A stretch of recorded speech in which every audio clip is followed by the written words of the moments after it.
Wonderful. Welcome to church, everybody. Selamat datang ke gereja saudara, selamat pagi. How are we all? Apa kabar semua? Beautiful. Beautiful. Wonderful. I am super excited to see you all in church this morning Ya, saya sangat bersemangat bertemu dengan saudara pagi hari ini. because church is an awesome place for us to gather as His people. Iya, karena gereja adalah tempat berkumpul yang luar biasa untuk anak-anak Tuhan. That we get to gather and celebrate what He has done Iya, kita merayakan apa yang sudah Tuhan lakukan and look forward to what He is continuing to do in our lives, in our community, dan antusias untuk melihat apa yang mau Tuhan lakukan dalam kehidupan kita dan untuk komunitas kita and in and through our church. dan melalui gereja kita. Wonderful. So over this month of August, we've been going through a series called The Battle Plan. Iya, selama bulan Agustus ini kita ada seri berjudul Rencana Peperangan. I like it. I like that design. Thank you, Joseph. And so we are looking at how God calls us to live in the way that we think. Iya, bagaimana melihat Tuhan memanggil kita melalui cara berpikir kita. And having freedom in our minds. Juga kemerdekaan di dalam pikiran kita. That we've looked how throughout the Bible there are constant reminders, constant calls for us to change or to allow God to change the way that we think. Kita lihat di Alkitab bahwa kita diingatkan terus untuk diubahkan oleh Tuhan. That in fact our mind is the primary area where God works to bring freedom in our lives. Iya, karena di pikiran kita adalah tempat di mana Tuhan bekerja untuk membawa kebebasan dalam kehidupan kita. Pastor Craig Rochelle writes in his book, Winning the War in Your Mind, our lives tend to move in the direction of our strongest thoughts. Iya, Pastor Craig Rochelle menuliskan dalam bukunya kalau pikiran kita cenderung kehidupan kita cenderung bergerak ke arah pikiran-pikiran yang paling kuat. Meaning that what we think about, the way that we think will lead the direction our lives go. Iya. Apa yang selalu kita pikirkan itu yang menuntun ke arah kehidupan kita. Romans 12 verse 2, which Vira read just before for us. Di Roma 12 ayat 2. Do not conform to the pattern of this world, but be transformed by the renewing of your mind. Then you'll be able to test and approve what God's will is, His good, pleasing, and perfect will. Janganlah kamu menjadi serupa dengan dunia ini, tetapi berubahlah oleh pembaharuan budimu, sehingga kamu dapat membedakan manakah kehendak Allah, apa yang baik, yang berkenan kepada Allah, dan yang sempurna. As humans, we very naturally conform to the world around us. Ya, It's secara easy for us to do. alami manusia itu gampang untuk menjadi serupa dengan dunia. It's very easy for us to gossip about people. Sangat mudah bagi kita untuk bergosip tentang orang lain. It's easy for us to lust. Sangat mudah untuk kita jatuh dalam hawa nafsu. It's easy for us to cheat, Sangat mudah bagi kita untuk hidup curang to use destructive language, atau menggunakan kata-kata kasar to get addicted to all kinds of different things, atau addicted dengan banyak hal. and to waste our time on things that have no real purpose. Atau menghabiskan waktu kita untuk hal-hal yang gak ada tujuannya. But God's plan for us is that we would overcome the thoughts that lead us to those things. Iya, tapi rencana Tuhan adalah supaya kita bisa menaklukkan hal-hal tersebut, tapi kepada rencana Tuhan. To set us free from the thoughts that lead us into those things. Membebaskan pikiran kita yang membuat kita jatuh ke hal tersebut. To give us a new mind and new thoughts. Memberikan kita pemikiran yang baru. Thoughts that are true as opposed to lies that we believe. Iya, pikiran yang sesuai dengan kebenaran untuk melawan kebohongan itu. And the promise is that as our mind is renewed by God, Janji Tuhan adalah saat pikiran kita diubahkan oleh Tuhan, that we would know the will of God. kita for us. tahu kehendak Tuhan untuk kita. One example of this kind of life is found in Psalm 1. Ini ditemukan di Mazmur 1. Psalm 1 verse 1 to 3. Blessed is the one who does not walk in step with the wicked, or stand in the way that sinners take, or sit in the company of mockers, but whose delight is in the law of the Lord, and who meditates on his law day and night. That person is like a tree planted by streams of water, which yields its fruit in season, and whose leaf does not wither. Whatever they do prospers. Berbahagialah orang yang tidak berjalan menurut nasihat orang fasik, yang tidak berdiri di jalan orang berdosa, dan yang tidak duduk dalam kumpulan pencemooh, tetapi yang kesukaannya ialah Taurat Tuhan, dan yang merenungkan Taurat itu siang dan malam. Ia seperti pohon yang ditanam di tepi aliran air, yang menghasilkan buahnya pada musimnya, dan yang tidak layu daunnya, apa saja yang diperbuatnya berhasil. So blessed is the one who stays away from things that are evil. Ya, berbahagialah orang yang tidak berjalan menurut nasihat orang fasik. Blessed is the one who does not conform to the world. Berbahagialah orang yang tidak serupa dengan dunia ini. But see, the ability to stay away from those wicked things Tapi kemampuan untuk jauh dari hal tersebut is not because some people have stronger willpower. bukan karena kita punya kemauan yang sangat keras, It's not because they're a more spiritual person, bukan karena dia sangat rohani, but it's because of what they delight in. tapi karena kesukaannya. Right? That is what that verse says. Ya, That those who delight in the law of the Lord, Tapi delight in His word. dikatakan bahwa kesukaannya ialah Taurat Tuhan. That it's not about being really disciplined Bukan hanya masalah or disiplin having really strong willpower to not go off and do those things. atau kemauan yang keras untuk tidak melakukan, But as we delight in His word, tapi karena kesukaannya ialah firman Tuhan. meditating day and night, Merenungkannya siang dan malam. that it renews our mind. Itulah yang bisa memperbaharui pemikiran kita. Like a tree planted by streams of water, strong and confident in who God has called them to be. Seperti pohon yang tanam tepi aliran air, tetap kuat dan percaya diri. Not shaken when problems come. Tidak goncang walaupun masalah datang. And the promise that God prospers what they do. Dan dikatakan bahwa apa saja yang diperbuatnya berhasil. And so would we be people who delight in God's word and continually have our minds renewed by Him? Mari kita menjadi orang yang kesukaannya firman Tuhan dan tinggal di dalam merenungkannya siang dan malam. Over the past couple of weeks, we've looked at some of the practical principles that Pastor Craig Groeschel writes in his book, Winning the War in Your Mind. Iya, 2 minggu terakhir kita lihat ada 2 prinsip yang diajarkan oleh Pastor Craig Groeschel. And so I love the way that he uses these practical ways of explaining biblical principles. Iya, jadi cara dia mengajarkan bagaimana prinsip Alkitab. The one we looked at in the first week, he calls the replacement principle. Iya, yang pertama adalah prinsip penggantian. So replacing lies that we believe with God's truth. Menggantikan kebohongan yang diberitakan oleh iblis dengan kebenaran firman Tuhan. The second we looked at, he calls the rewire principle. Yang kedua, rewire atau pemrograman ulang, Cutting out the roots and the root system of our false beliefs. di mana kita mencabut semua akar-akarnya, And not just the fruit of it. bukan buahnya.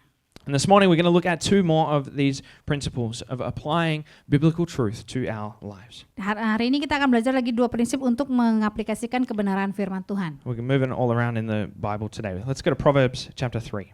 Kita lihat di Amsal 3. Trust in the Lord with all your heart and lean not on your own understanding. In all your ways submit to Him and He will make your paths straight. Percayalah kepada Tuhan dengan segenap hatimu dan janganlah bersandar kepada pengertianmu sendiri. Akuilah Dia dalam segala lakumu, maka Ia akan meluruskan jalanmu. So the reframe principle. Prinsip membingkai ulang. Deciding to trust that God knows better than we do. Iya, memutuskan untuk percaya kalau Tuhan tahu lebih baik.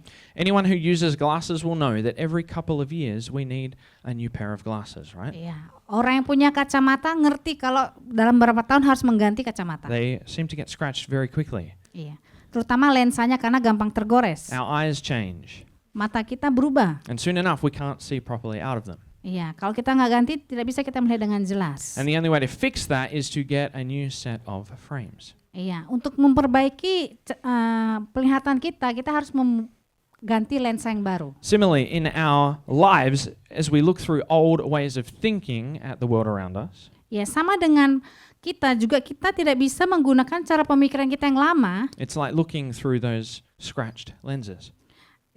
Sama seperti kalau kita melihat pakai kacamata yang tergores-gores. When I was younger, my dream was to become a professional cricket player. Iya, mimpi saya waktu muda adalah pemain kasti, kriket kerennya. That was what I wanted to do with my life.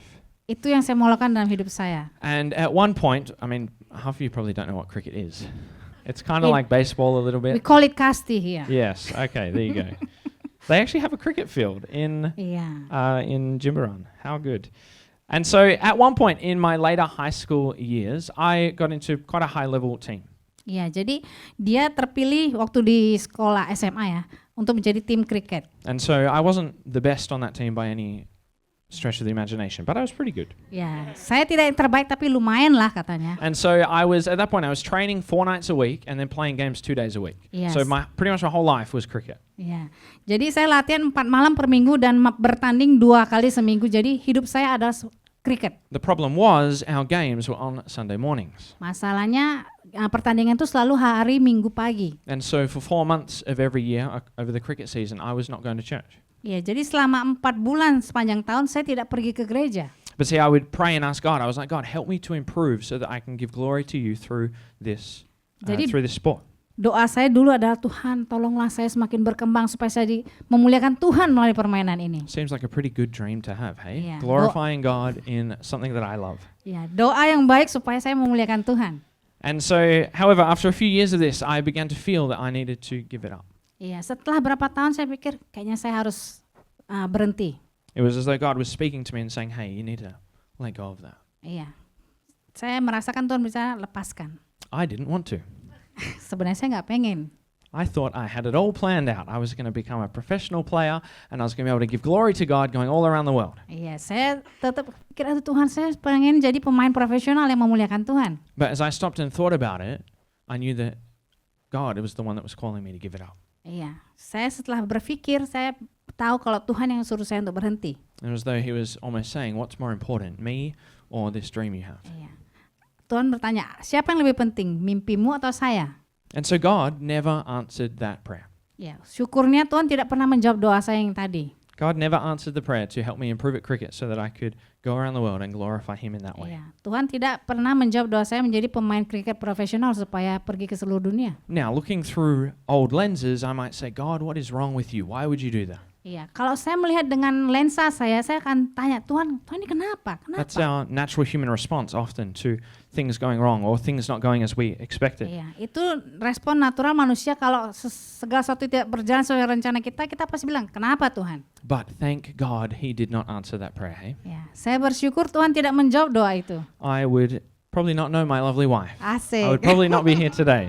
Kalau Tuhan menjawab doa saya itu, saya nggak di sini sekarang dan bertemu istri saya yang cantik katanya. And so as we reframe our perspective, trust that God knows better, Iya, kita percaya kalau rencana Tuhan itu lebih baik daripada perspektif kita. that his plan is better, Rencana dia lebih baik, that we get to live in the hope and the peace and the joy that he has for us. sehingga kita bisa hidup dalam pengharapan dan sukacita yang Tuhan sediakan. See, I could have sat the rest of my life in the sadness of that lost dream, Mungkin waktu itu saya sedih karena mimpi saya hilang. and I probably did for a little while. Mungkin untuk beberapa saat waktu itu. But as God helped me to reframe my perspective to see his plan as better than mine, Ya, tapi Tuhan membantu saya untuk membingkai ulang cara pandang saya. it led me to gratitude towards him. Bersyukur atas apa yang sudah Tuhan sediakan. And so I wonder if there's a situation in our own lives that's happened that has led us to be disappointed. Ya, apakah ada hal-hal di dalam kehidupan kita yang sama seperti itu? Kita kecewa karena banyak hal yang kita inginkan tidak terjadi. Or been hard for us to come to terms with. Ya, atau kita menjadi orang yang susah menerima kenyataan. Maybe something that we look back on with sadness or regret.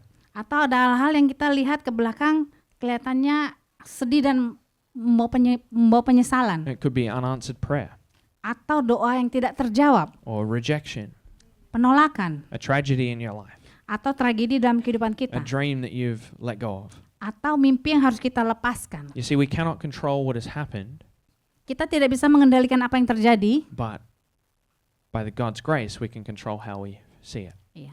Tapi dengan anugerah Tuhan kita bisa mengubah cara kita melihatnya. That we can look back and say, God, thank you for what you did not do in the past. Iya. As Kita- much as I wanted it. Iya, kita sekarang bisa bilang, Tuhan, terima kasih, Tuhan izinkan itu tidak terjadi sehingga saya bisa melihat hal yang Tuhan sediakan sekarang. And then look forward and pray, God, let your will be done in my life. Iya, tapi kita berdoa, Tuhan, biar kehendak Tuhan yang terjadi atas hidup saya. And see, we reframe our perspective by looking through God's goodness. Iya, kita membingkai ulang melihat cara pandang Tuhan, melihat kebaikan Tuhan. As we've been singing of his goodness this morning, that we look at God is good, and so therefore his plans are good. Iya, Tuhan tuh baik, jadi semua rencana Tuhan tuh pun baik. Now, it's not always that simple, and suffering can be very complex, very deep. Iya, kadang penderitaan itu sangat kompleks dan sangat dalam. But as we continually look to God's goodness in the middle of it, Tapi kalau kita lihat kebaikan Tuhan di tengah-tengah penderitaan yang kita alami, that we cannot go wrong. iya, kita tidak pernah salah. And so we reframe, we decide to trust that God knows better than we do. Percaya kalau Tuhan tahu lebih baik dari kita. Let go of what we think is best.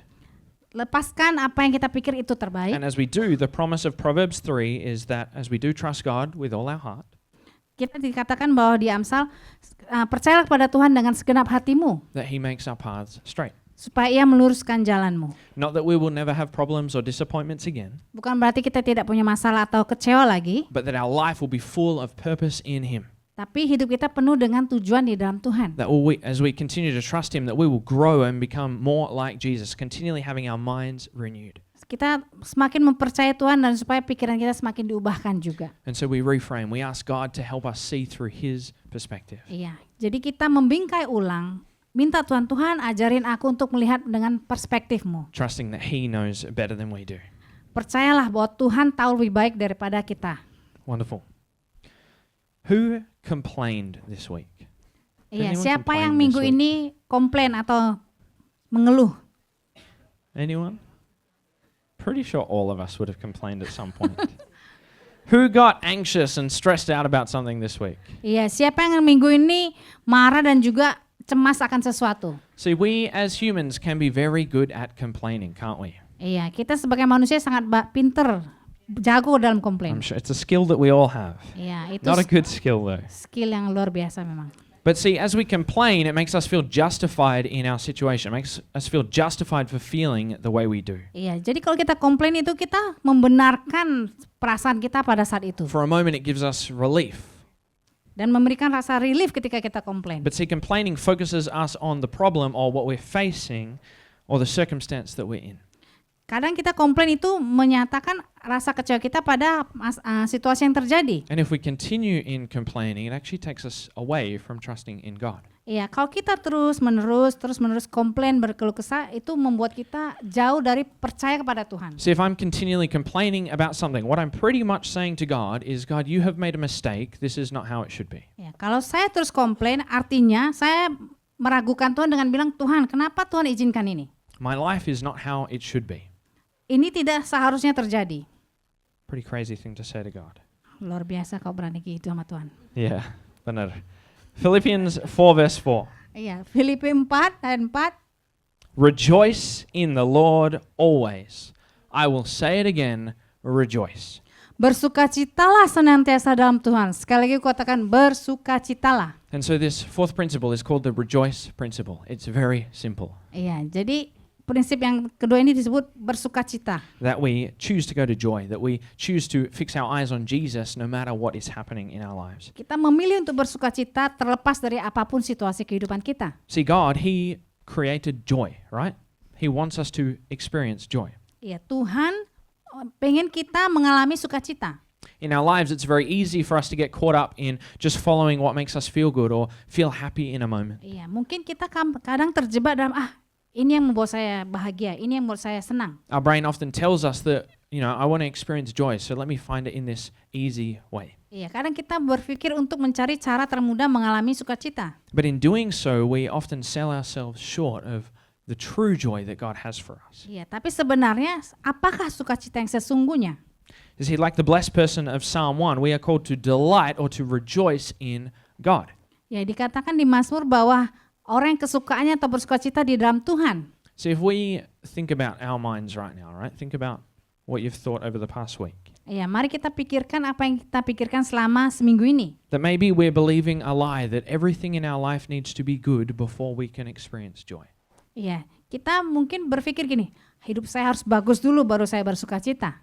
We're going to have a miserable life if we're believing that lie. Iya, kalau kita percaya karena kita harus bagus dulu baru kita bersukacita, ya. Because there are not many times in life where everything is good. Iya, karena dalam kehidupan nggak selalu baik-baik saja. If we're believing the lie that all our problems must be fixed in order for us to have God's peace. Ya, jadi kadang kita berpikir segala masalah harus kita atasi supaya kita bersukacita, punya damai. Then we're going to be a very anxious person. Kita akan menjadi orang yang anxious atau khawatir selalu. The Apostle Paul, the man who wrote Philippians, Rasul Paulus yang menuliskan Filipi ini, the verse we just read, he lived an incredible life. dia hidupnya luar biasa, But all throughout his life, he had problem after problem after problem after problem. tapi Rasul Paulus itu juga mengalami tantangan dan masalah sepanjang hidupnya. You see, when writing those words, rejoice in the Lord always, he was stuck in prison. He was tied up in house arrest. Ya, ketika dia menuliskan bersukacitalah senantiasa, sebenarnya dia sedang di dalam penjara For preaching about Jesus. yang karena memberitakan Yesus. And what does he say?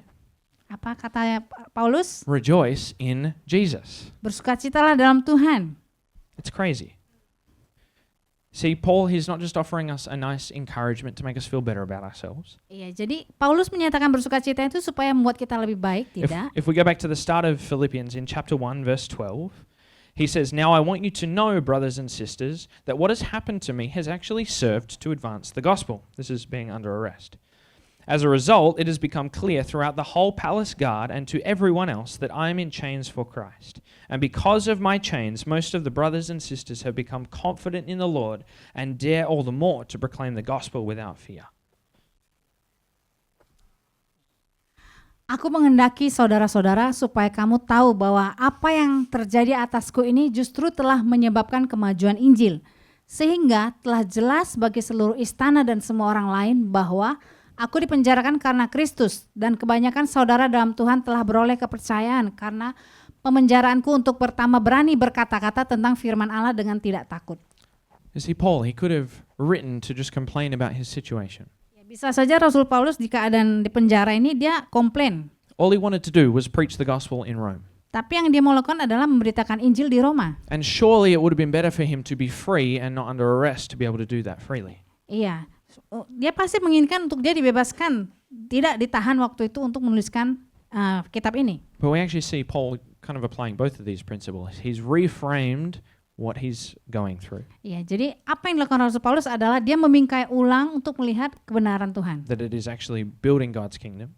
Dia membangun kerajaan Tuhan. And then in verse 18 of chapter 1 he says, "But what does it matter? The important thing is that in every way, whether from false motives or true, Christ is preached, and because of this I rejoice. Yes, and I will continue to rejoice." Tetapi tidak mengapa, sebab bagaimanapun juga Kristus diberitakan, baik dengan maksud palsu maupun dengan jujur. Tentang hal itu aku bersukacita dan aku akan tetap bersukacita. He chooses to rejoice in the Lord despite what he is going through. Ya, dia memilih untuk tetap bersukacita apapun yang dia hadapi saat itu. Paul's situation was probably not what he hoped it would be. Mungkin dia nggak suka dengan keadaan dia saat itu. But he could see the way that God was working through it. Tapi dia bisa melihat kalau Tuhan bekerja melalui situasi yang dia hadapi. And he found delight in God and continued to rejoice in God all the way through it. Dan dia tetap bersuka di dalam Tuhan dan bersukacita. Now, I'm certainly not saying that we need to just go around and tell everyone, rejoice in the Lord, bro, everything's going to be okay. Tidak mungkin saya kemana-mana rejoice dalam Tuhan, Intan. Because that's not exactly what God calls us to do. Iya, kita tidak ngomong sembarangan. That we don't just ignore the feelings or ignore what we're going through. Iya, kita tidak mengabaikan apa yang dialamin oleh orang You see, lain. rejoicing in the Lord is not pretending that everything is okay. Iya, bersukacita artinya bukan berarti kita pura-pura semuanya baik-baik saja. But it's a decision that no matter what happens, the most important thing in my life is that God is with me. Iya, tapi buat keputusan apapun yang terjadi dalam kehidupan saya, Tuhan beserta dengan You see, saya. this joy that Paul writes about is a satisfaction that nothing else matters as much as God and his love for me. Iya, di sini dikatakan bahwa sukacita yang Paulus alami adalah apapun yang terjadi selama Allah ada bersamaku, itu adalah sukacita. So everything that happens in this life is not as important as his love for us. Iya, apapun yang terjadi dalam kehidupan ini yang paling penting adalah kasih Tuhan dalam kita. It's a confidence in knowing that God is the one who's in control of our lives. Dan tahu bahwa Tuhanlah pengendali kehidupan kita. That he never leaves us, and so therefore our joy never leaves. Iya, dia tidak pernah meninggalkan kita, jadi sukacita itu pun tidak pernah meninggalkan And when our kita. delight is in God, we don't need to be in control of all the details of our lives. Iya, kalau Tuhan yang mengendalikan segala sesuatu, jadi kita tidak perlu khawatir kalau kita harus mengendalikan segala sesuatu. So we don't get stuck in complaining or self-pity, Sehingga kita tidak terus menjadi orang yang komplain dan juga mengasihani diri but sendiri. we trust in him. Tapi percaya pada Tuhan And it brings him glory, right? dan memuliakan Tuhan. That one of the most amazing ways that we can show people who Jesus is by being patient and continuing to rejoice in God despite what we go through. Iya. Cara kita menunjukkan Tuhan di dalam kita adalah menjadi bersabar dengan apa yang kita alami dan juga bersukacita. If we go back to Philippians 4, Paul continues. Let your gentleness be evident to all. The Lord is near. Do not be anxious about anything, But in every situation, by prayer and petition with thanksgiving, present your requests to God, and the peace of God, which transcends all understanding, will guard your hearts and your minds in Christ Jesus. Hendaklah kebaikan hatimu diketahui semua orang. Tuhan sudah dekat. Janganlah hendaknya kamu khawatir tentang apapun juga, tetapi nyatakanlah dalam segala hal keinginanmu kepada Allah dalam doa dan permohonan dengan ucapan syukur. Damai sejahtera Allah yang melampaui segala akal akan memelihara hati dan pikiranmu dalam Kristus Yesus. I think it's amazing that God, the one who created the whole universe, Saya rasa sangat luar biasa Tuhan yang menciptakan seluruh dunia, would care so much about us to worry about our anxious thoughts. Dia khawatir dengan kecemasan dan kekhawatiran kita. That He loves us that much. Sangat mengasihi kita. And so part of rejoicing in God is allowing Him to take those anxious thoughts. Iya, dengan bersuka cita dalam Tuhan itu Tuhan mau mengambil semua kekhawatiran kita. God did not design our brains to carry around anxiety all the time. Tuhan tidak mendesain otak kita untuk membawa kecemasan dan kekhawatiran itu sepanjang It's waktu. actually very harmful for our mind. Karena itu bahaya untuk pikiran kita And even be harmful for our physical body as well. dan juga kesehatan secara fisik. So do not be anxious about anything. Janganlah khawatir tentang apapun juga. Paul is not giving us a suggestion. Paulus tidak memberikan sugesti atau saran. This is a command. Ini perintah. Do not be anxious about anything. Janganlah khawatir tentang apapun juga. Because it is wrong for us to be anxious about something that we have no control over.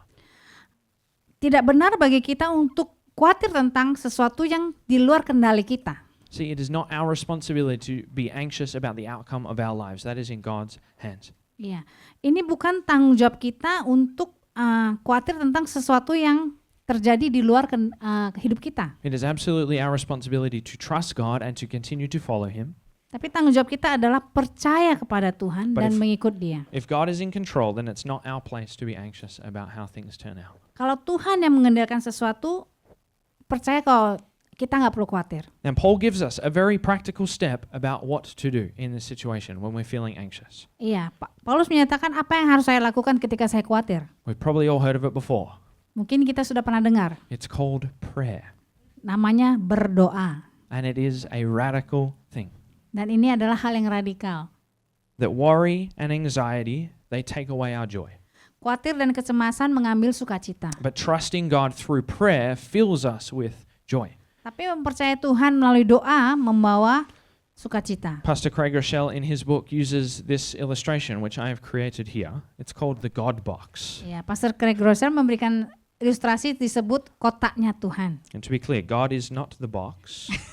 It's an illustration, please. Ya, ini ilustrasi bukan berarti Tuhan dikotak-kotakkan. The Tidak. idea is that whenever we are worried about something, Idenya adalah kalau saya khawatir tentang sesuatu, we write it down. catat. So maybe I can say, I'm worried about my work week. Ya, contohnya saya khawatir dengan pekerjaan saya. I've written it down. And then I take the moment to pray and say, God, I give you this week. I'm worried about the things I need to do. I'm worried about getting it all done on time. Ya, ketika saya khawatir, saya berdoa, Tuhan, saya serahkan pekerjaanku dalam tangan-Mu dan kekhawatiranku. And then I fold it up Saya lipat, and I say, God, it's yours. Tuhan, ini kekhawatiran serahkan padamu. We put it in the God box Taruh di kotaknya Tuhan. because it's not ours to worry about. Itu bukan kekhawatiran saya. Now, if that anxious thought comes up again, Kalau datang lagi kekhawatiran itu, or a situation comes up where I want to complain or go back to those old ways of acting and living, kalau ada situasi di mana saya harus komplain dan bertindak hidup cara yang lama, if I want to be anxious about it, then I have to go get it. kalau saya khawatir, saya akan terus cari itu.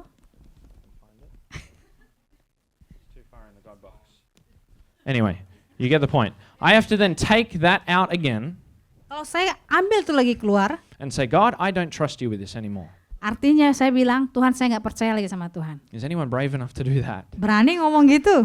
I'm certainly not. And so it's a visual representation of how we practically do this with God. Iya, jadi ini contoh visual praktikal gimana kita mempercayai Tuhan. That we trust Him, we let go.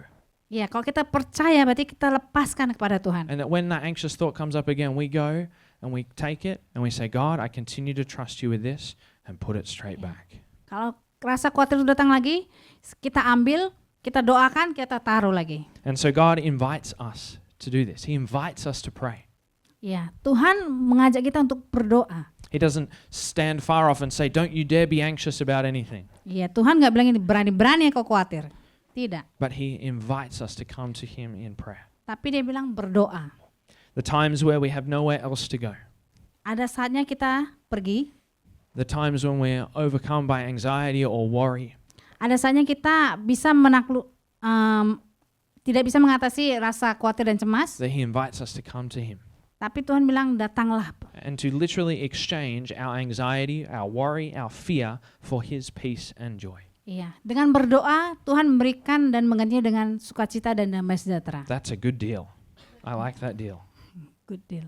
You see, as we rejoice and give our anxiety over to God, Ya, dengan bersukacita kita memberikan khawatir dan kecemasan kita kepada Tuhan. it takes away our focus on the things that are going wrong in our lives Supaya kita tidak berfokus pada hal yang terjadi dalam kehidupan and kita. focuses on Jesus. Tapi berfokus pada apa yang Tuhan sanggup lakukan. And see, we need to see God as good Kita harus melihat Tuhan itu baik. because that's who he is. Karena memang Tuhan baik. And that does not change Dan tidak berubah, Tuhan tetap baik. no matter what happens. Apapun yang terjadi.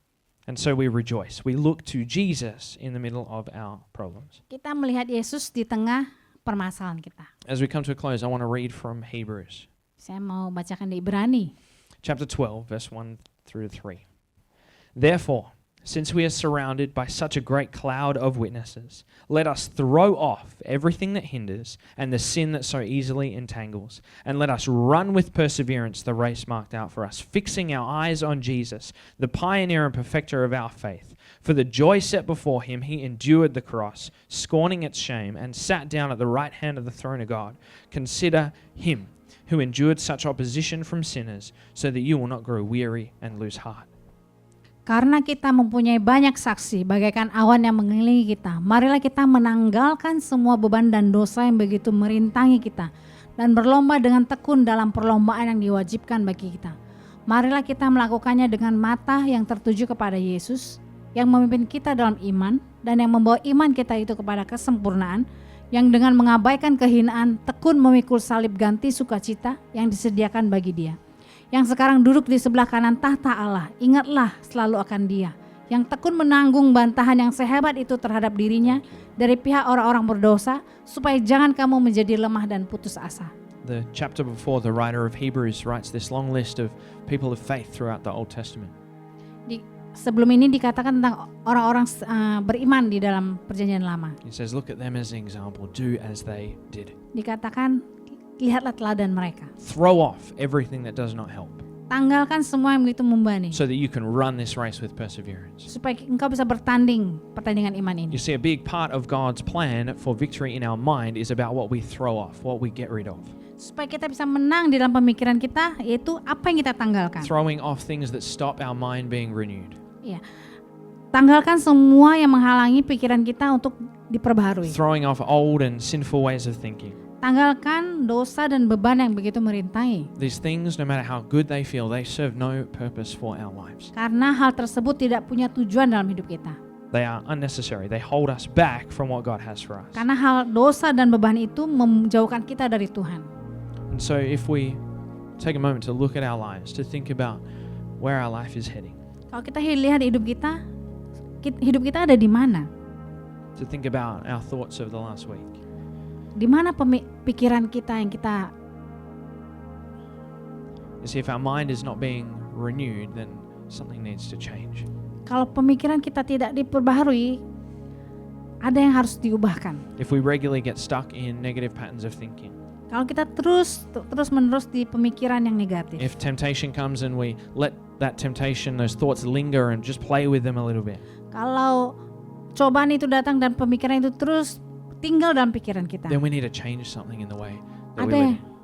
yang harus berubah dari hidup kita. You see, how long are we going to sit going in circles back to the same sin again and again? Mau berapa lama dosa itu terus berputar-putar dalam kehidupan kita, Or stuck in the same pattern of negative thinking? atau kita tinggal dengan pola hidup yang sama? And so for some of us, maybe we need to do something a bit radical. Bagi sebagian kita, mungkin kita harus melakukan sesuatu yang lebih radikal. Maybe it's getting rid of social media if that is impacting us. Mungkin kita tidak lagi melihat sosial media kalau itu membuat kita jatuh. Maybe it's stopping to watch TV shows Atau that lead us to sin or to lust. kita tidak menonton TV yang membuat kita jatuh dalam dosa hawa nafsu.